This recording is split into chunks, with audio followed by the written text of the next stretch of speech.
Welcome to Behind the Smoke Podcast, Barbecue War Stories. My name is Sean Walchef with Cali Comfort Barbecue. We are recording above the butcher shop on Fight Week with my man Derek Marceau from Valley Farm Market. What up, D? Dude, it is insane. This rain. I just left La Jolla, and I think La Jolla is going to flood. I think it might. Dude, it was wild. Here in San Diego, we're very, very spoiled, and we get just such amazing weather. So when it sprinkles a little bit, I think we actually call it a flood. Yeah, I think one of my favorite things is on our Behind the Smoke Facebook page. Olav from Norway started giving us shit because he said that we don't really know what rain is. Dude. And I'm guessing we probably have no idea what rain or snow is in San Diego, so we are very spoiled. No, for sure. But we are talking about a fight week. I started a journey about a year ago, getting back in shape and joining a gym. And I was fortunate to do the 10th Planet Gym. Sean started coming with me, but in the process, we got to meet a lot of really, really cool people. Today, we have some guests that are really, really cool for us because they are the biggest part of the boxing gym, biggest part of the boxing part of this gym. And it's a father-son duo, Prince and Tiger Smalls. Welcome, guys. Welcome. Thank you. So what we're doing is that we want to kind of dig into kind of what you guys do, and we know you got a fight coming up. We got a fight on Saturday, and it's for the WBC title in Mexico, right? Yes, it's the WBC Latino Americas title.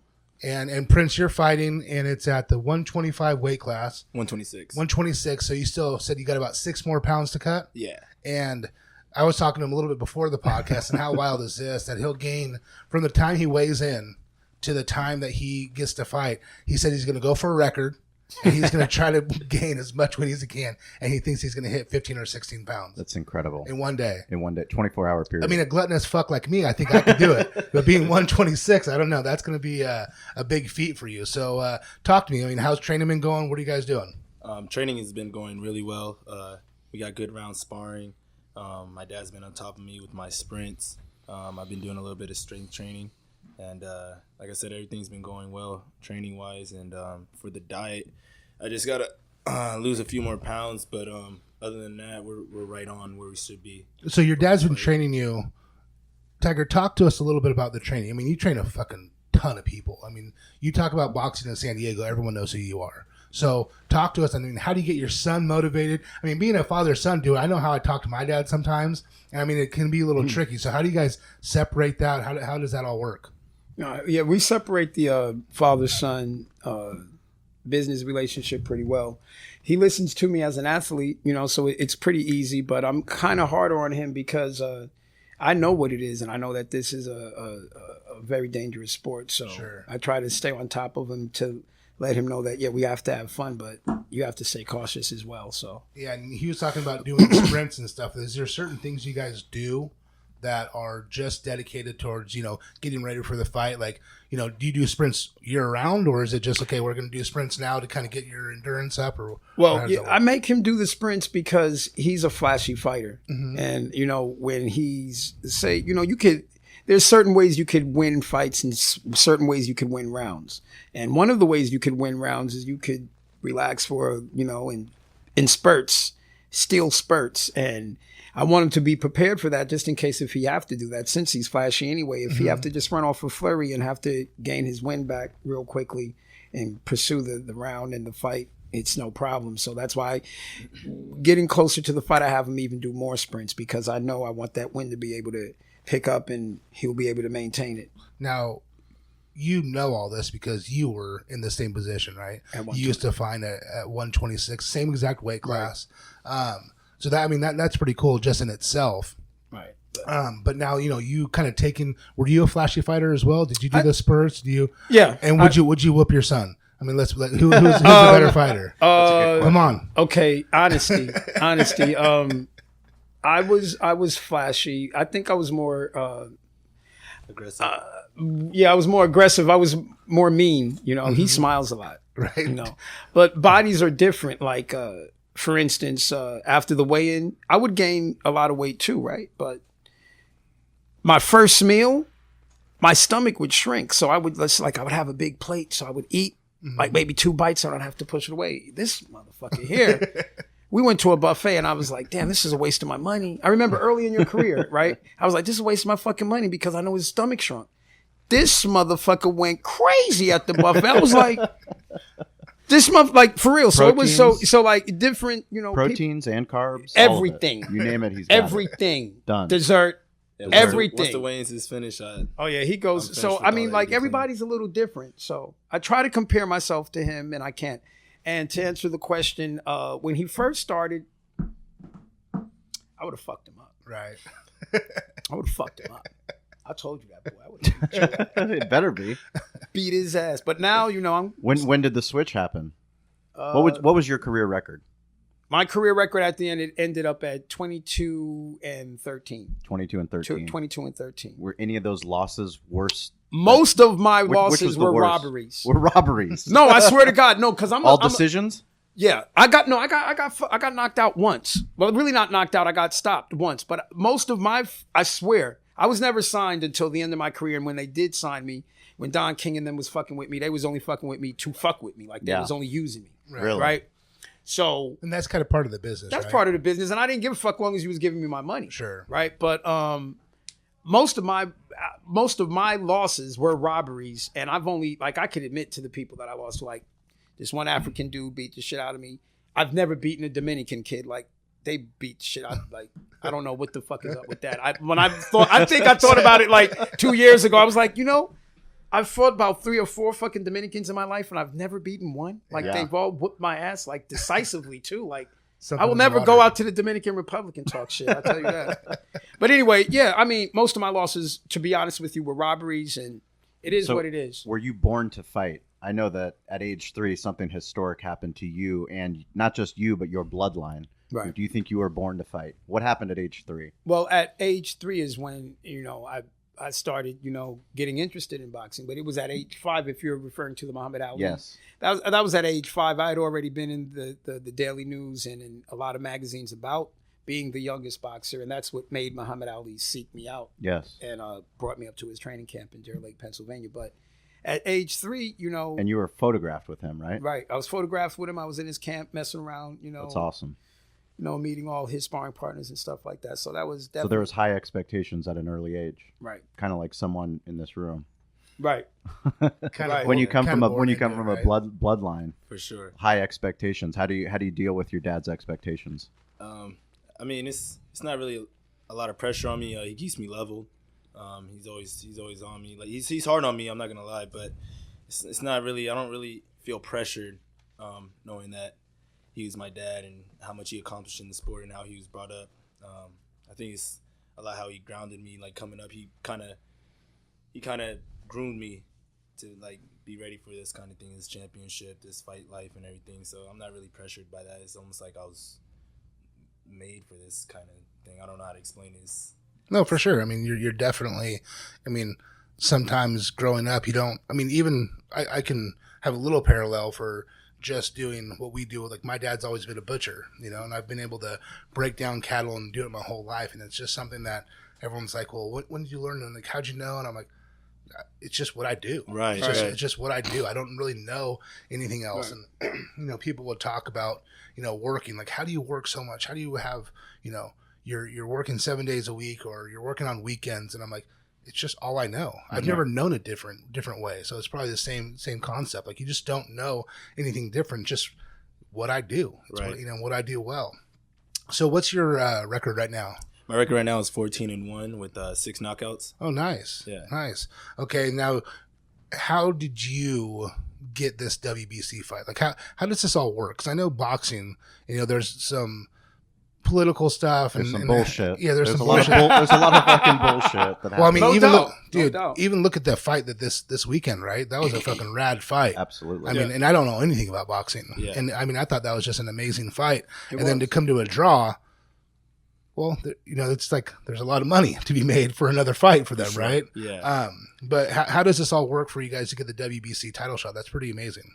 Well, for me, I really just stay in the gym and train, and whatever my dad has me do, that's what I do. My dad is the one that manages my career. He's the one that's making all the connections.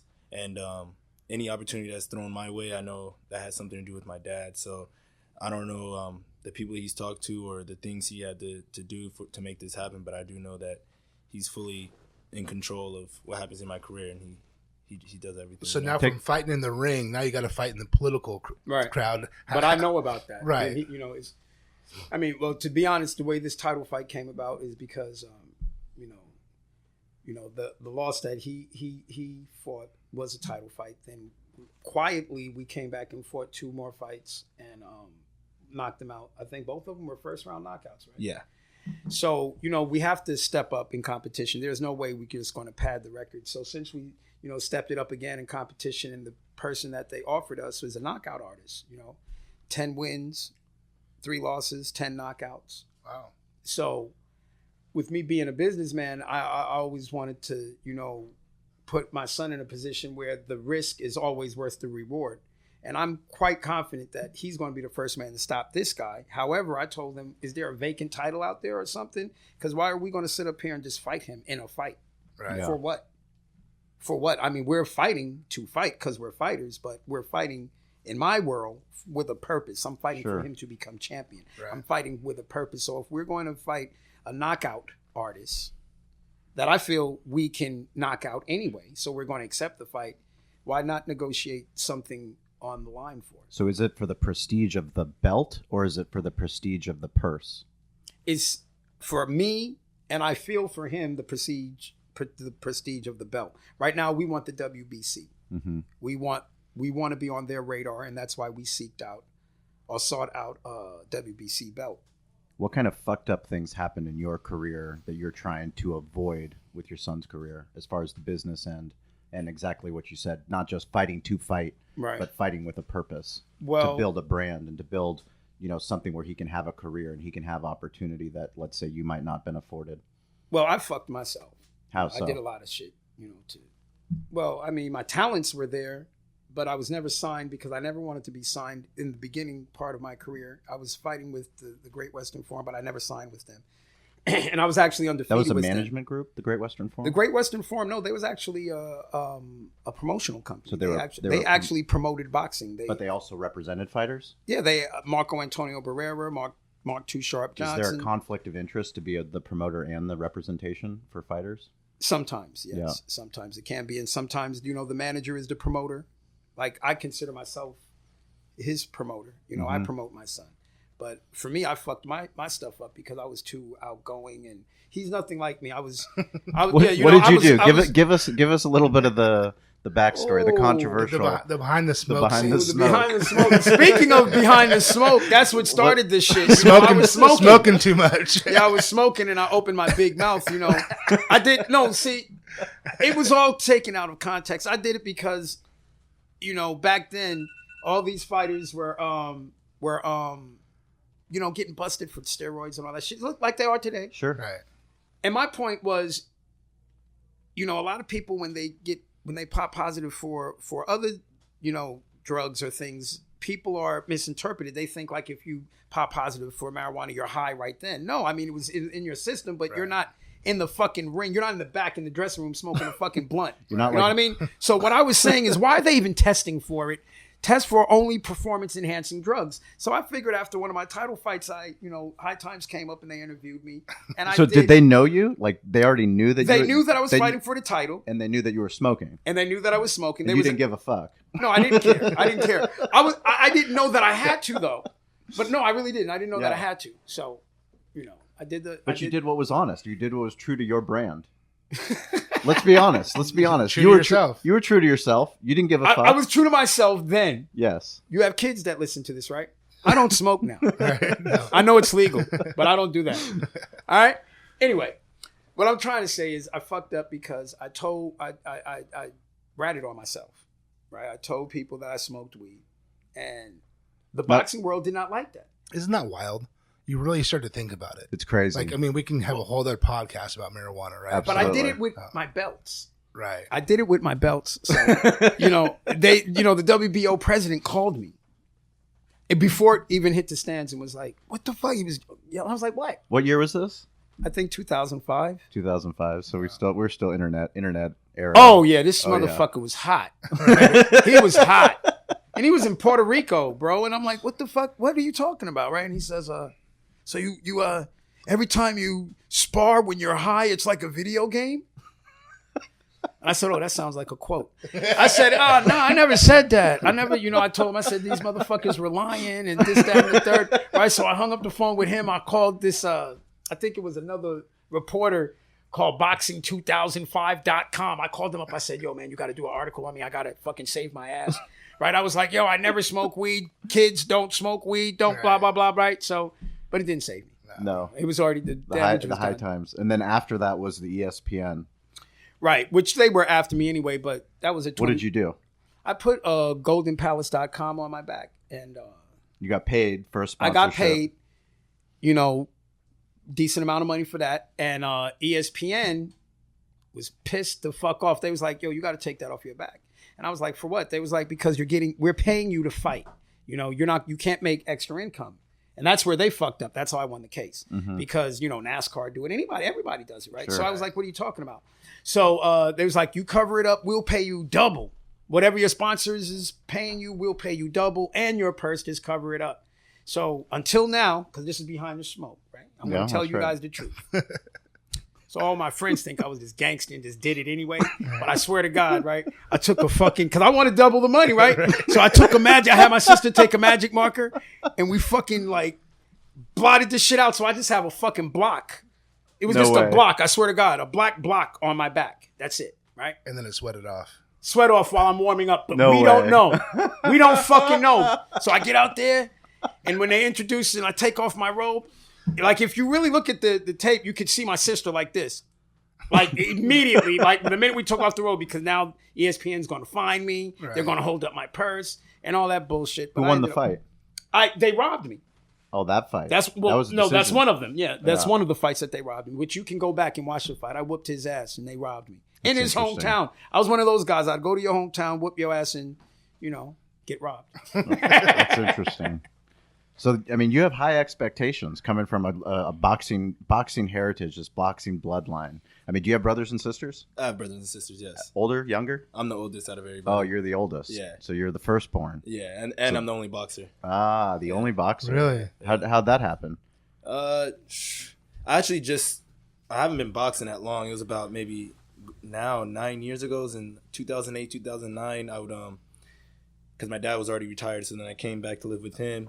And I'm coming home from school, going to the gym because that's where he worked, and I'm watching him train all these fighters, and I don't know, I just seen him get frustrated a lot, and it's his job and everything. I didn't know that at the time, but I would listen to the things he was telling him, and it made sense to me. I don't know why, it just clicked, and I wanted to kind of show him that the things he was saying worked, and that's kind of like how I got into boxing. I kind of wanted to try it, and when I told him I wanted to box, he didn't really take me serious at first, but I kind of proved it as we went along, and it just happened. Everything just fell into place. Are you from San Diego? No, I'm from New York. Okay. That's crazy. You remember that? Because I used to make that motherfucker do some Karate Kid shit. When he said yeah? that. I'd be like, "Oh, you want to fight, right? Go sit in the ring and close your eyes and I swear, did I not? No, Take these chopsticks? No, he would be in the ring like this. I said, now imagine yourself when the bell ring. You know how you guys start. Right. He would just for 3 minutes, and then when the bell ring for 30 seconds, he could open his eyes. 3 rounds of just imagining yourself boxing. I swear to God. I swear to God. That's the real shadow boxing? Well, yeah, for real. I only did that with him. I wanted to discourage him from boxing, but it didn't work. Yeah, no, I mean, I'm probably there. I think, we know how dangerous it is. And so for our kids to do it, everyone always asks me because I played in the NFL, I played football, and they're always saying, hey, are you going to let your kids play football? And I say, I'm not going to let them play football until high school if they want to play football, but I'll never push them towards it because I just know, I had 8 documented concussions, which probably means I had 50 or 100 concussions that I played through. And there's a lot of times I can see certain things in myself and I'm like, man, I don't want that for my kid. I want them to, but in the same respect, just got to let them pave their own path. And if that's what they want to do and it's who they are, you got to just support it like what you're doing. It's hard though. It's really, really hard because I don't want to see my kid laying lifeless on the field like my parents had to watch me when I got a concussion. I'm completely knocked out. You know, that's I just got to see my last game at Kansas State. I got a concussion. I was out cold, and I'd never seen the footage before because I never wanted to go back and watch it, and it was bad. You know, just watching myself lay there, it was like, oh my God, that was pretty bad, and I would never want to see my son laying there like that. So, but you know, they're going to pave their own path and let them do. They're going to be their own person, and you know, do the thing. So we got Tijuana, which is amazing. If I actually just love Tijuana. Don't tempt him. Yeah, don't tempt me with a good time. But you're gonna go down there. So do you go down there on Friday, or do you go down there tomorrow? What's your guys' schedule like for this weekend? Yeah, we're supposed to go down there tomorrow. We have one more press conference. Then Friday we weigh in. Saturday fight night. Yeah, and then do you stay down there for victory? We say we do, we will, but we usually don't. We just come right back. You know, and there's a lot of stuff going on right now, so we probably just want to hurry up and take care of business and come back. There is a lot of is that border stuff still going on where all the refugees want to come over? And, Yeah, it's we've bad. we've been going back and forth, and I mean, have. nothing's really changed. They got a wall up. Yeah. They got a fucking wall. Oh, yeah. Bob You wire. seen the wall Oh, with yeah. the barbed wire? Oh, So yeah, they yeah. got it, you know. But we actually traveled pretty quickly. Mhm. Yeah, well, that's good. That's good. How many people are going to be going down, like in the crew? Because I mean, one of the coolest things for us, you know, just doing this podcast, going behind the smoke, we were able to have Andy Murad, Tooth Fairy, come on his fight week. Yeah. You know, we went up to Burbank to cover that fight and watched him with the Muay Thai championship. You were in the corner, and you know, we got behind the smoke, like literally media passes to go watch the pre-fight warm up, watch you talking to Andy, you know, getting his putting on his wraps, you know, going through warm ups, and then it was just such a cool thing. As someone that loves fight night, someone that was, you know, I grew up with Tyson, and you know, getting together with friends and watching fight night, going behind the scenes and watching that was really cool. Tell us what kind of you know, what did you tell Andy during his fight? I mean, he went 5 rounds, he won the title, he got one in a decision. They almost called the fight because he was bleeding so bad. But you know, what are you going to take from that experience?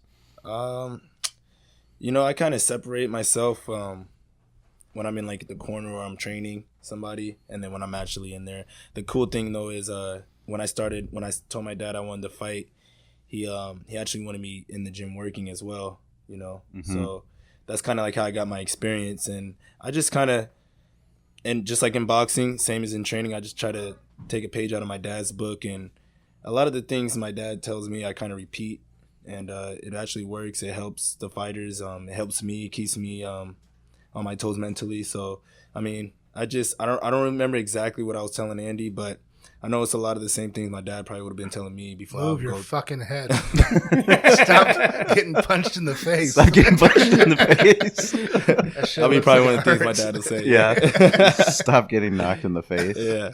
Yeah. But Andy gets better when he gets punched in the face. He does. He He's does. a He's fucking a bulldog. beast. He's Yeah. a beast, man. He's a bulldog. I actually wrestled If with you're him in in a high barroom school. fight, you want him on your side. Yeah, Absolutely. He's just, He's all gas. he just keeps coming All forward. gas. All gas all the Like, time. Stop, slow sure. down, boy. It's it's really cool to watch him and you know, watch you guys and everyone do their thing. It's something different for us. You know, everyone says, "Eric, why don't you box?" It's because I just can't stand getting punched in the face.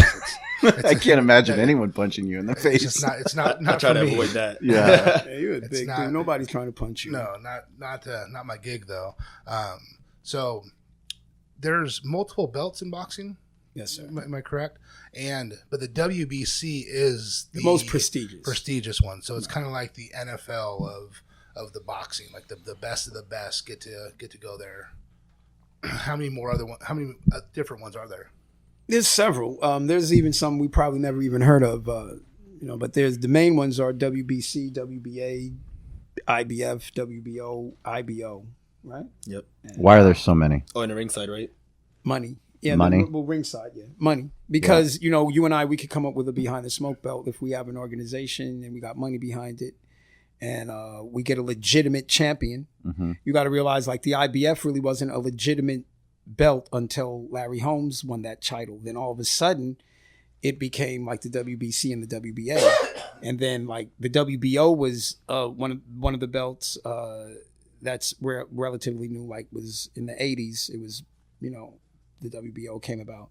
that wasn't well respected until like a real good champion like Oscar De La Hoya became the WBO champion. Then it's like, oh shit, the WBO is legitimate now. So if we could, like I said, we could come up with a belt right now, and as long as we have money behind it and a legitimate champion, then we'll be somebody. How do you fix boxing? You don't. You don't? Why not? Because it's for the crooks. This is the only sport like that, right? This is the only sport like it is. So you can't fix it. You won't fix it. It's got to stay the same. Yeah. Yeah. It's like, throwing a party. That's all the promoters do is they're throwing a party, but it's a fight. It's never going to change. So now going towards, the training and doing everything, do you watch your opponent? Like for me in football, right? I sit down and we watch weeks of film on we're playing Oklahoma, and I'm watching my opponent, his first step, what he's doing when he's pulling, what does he do? Is he light on his hand? Is he forward? Is he pushing forward? Are his hips up? Like I look at every little thing. Do you do that, or do you more concentrate on yourself? Because I know there's some people that really like to just concentrate on like beat me. Like I'm gonna be my best. I don't care what the fuck you do because I'll beat it. Like, do you guys take that approach, or do you guys take the approach of like, okay, let's see what they do and see if we can counter them? That's more my approach toward it. I look at it as he's gonna fight me differently anyway because of the way my physical attributes are and everything. I'm not like any of the opponents he has fought. So I try not to watch tape on my opponent maybe once or twice. Maybe see how he comes out or something. So but you take the John Wooden approach. Yeah. You focus on you. Yeah, for sure. You focus on you and your craft and how you can be better. Exactly. Yeah. And my dad, on the other hand, so he breaks it down. Right. Every day there's something new. He's doing this, he's doing that, and this is what I want you to do to beat that. You know what I mean? So my dad, he's always watching tape on my opponent. Every fight. There hasn't been one fight that he hasn't. Has that gotten easier with technology now that Whether YouTube shit? Whether it's televised or Most not televised, definitely. you can always get film, or you can get film from a different angle. I had a That'll help you break hookup. something down. I had a hookup Skip. You got a guy? No, back in the day, Mm-hmm. he died. Really? Thank God for YouTube. Yeah, he used to send me all my tapes of my opponent. His name was Skip. Back in the 90s, he passed away. But YouTube made it way easier. Because I had to pay for that shit. Right. There's a guy named Bruce Baumgartner who's a wrestler who was one of the best heavyweight wrestlers in the world. He went to the Olympics and everything, but he was like, I have 4 moves. Beat him. Yeah. I perfect these 4 moves. If you can beat them, you're going to beat me. Plain and simple. It didn't matter who was in front of him. He just had 4. And some people take that approach and it works. And it's great. Obviously, it worked for him. He's in the fucking Olympics, right? But I was always way more strategic. I wasn't the biggest. I wasn't the fastest. I wasn't the strongest. But I was the smartest. I always felt like I can figure out. Then you put it all together and then it just all works out together. So that's good that you take the approach and not really wanting to see your opponent. Right. Let your dad do that, and he can train you the way he wants to train you. Exactly. To make sure if this guy's stepping this way that you're ready for those things. So that's a great little system you guys got going. That's pretty cool. Yeah. Tell us about the boxing program, Tiger Smalls Boxing. You have at 10th Planet. Talk about how you train fighters, what age you start taking them. My son teaches the kids programs. What ages? From 5 on. Yeah, right? I take from him 5 from on. 5 on. Yeah. Mm-hmm. When I used to do the kids program, I'll take him right from the cradle. Yeah.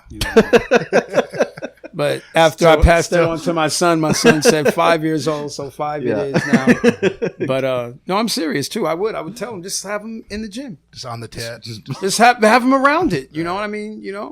But I teach the 6 p.m. the main boxing class, and then I teach all the professional boxers.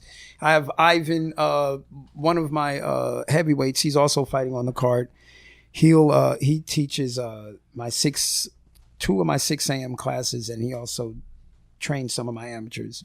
He has an amateur as well, a female amateur. So I have a system where I'm teaching classes, regular people, doing PTs for people to get in shape, kids that want to be amateurs, and I got 5 pros, and all of them are undefeated except him. Why do you think He's got one Why do you think loss. San Diego is such a hotbed for not just boxing but MMA in general? I don't know. I think San Diego is hotter for MMA because of the wrestling and the jiu-jitsu. I think the jiu-jitsu is out here in San Diego is great. We have like how many 10th planets right now in San Diego. We got the Oceanside, the Poway, Spring Valley, Mission Valley, which is so the jiu-jitsu programs out here, and then you got some competitors, some solid competitors on the jiu-jitsu. So I think that's why MMA is so big out here in San Diego. And then Mexico, is a big boxing country. Always. And then we bordered with Mexico. That's why I want him to fight a lot in Mexico, because once you get that fan base, you've got a huge fan base in the boxing world. Sure. You know what I mean? So with us being so close to Mexico, that makes us even a bigger boxing town. You know what I mean? So that's how we got it so good on both parts, in my opinion. So, Tiger, how do you feel about when you were boxing and now coaching? Do you get the same amount of gratification for when you won as a fighter as you do for someone that you're training? No. No. I mean, people hated me as a fighter. Right. I was an asshole. Because of him, people love me. I deal with the same fucking people that hated me. I swear to God, I deal with the same fucking promoters and matchmakers that hated me, that love me now because of this guy. Right. You know what I mean? So. Is it because he smiles more? I think so. I mean, he's way better looking, so I don't know. Maybe it's that he's, I don't know. They like him, so they like me. But watching him get a win, I mean, how does that make you feel? Oh, man, so proud. I mean, I'll say it again, and I'll probably say it again Saturday night on one of my posts. A lot of people wait years to meet their favorite fighter. I raised mine. Right. Yeah. So I'm fortunate. That's actually really, really cool. Really cool. That's awesome. Yeah, I mean, just covering Andy's fight and being up there, I mean, they tell you, you can't make a scene, as part of the media, you can't cheer for the fighter. I'm like, oh, fuck, I felt like I won the fucking title. Okay. I was like, get him, Andy, get him. Yeah. Yeah, but so how do people follow you? What on social? Where do they go? How do they follow you? You can follow me on Instagram, Twitter, Snapchat. What's your handle? Prince_T Smalls. Perfect. And then Facebook, just search Prince Tiger Smalls. And Okay. It should come up. And then the boxing program, where do they go? Tiger Smalls Boxing on Instagram. I think we have a Twitter account for them as well, but for sure Instagram at Tiger Smalls Boxing, and then there's a page on Facebook that you could like, Tiger Smalls Boxing. And seriously, guys, if you're in San Diego, you want to do something with boxing, I'm not just saying it because I'm there and I see it every day, but this is the best of the best in San Diego. So make sure you guys come out. We thank you guys so much for coming and joining us on this podcast. And good luck, man. This is going to be amazing. I'm going to try to get down to Tijuana if I can this weekend. I just don't know if I'll ever come back. No, if you go behind the smoke in Tijuana, Derek might not be coming back. We'll be good. We'll be good. We want to give some shout outs, though. Dude, go Do for your it. thing. Give some big shout outs to you guys. Yeah, all the sure. sponsors. Appreciate you know what I'm you saying? having So we us. definitely want to give shout outs. Oh, absolutely. Hook them up. And I appreciate you guys having us behind the smoke, Valley Farm.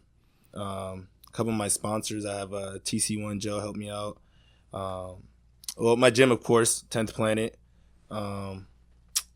What else is there? My dad. I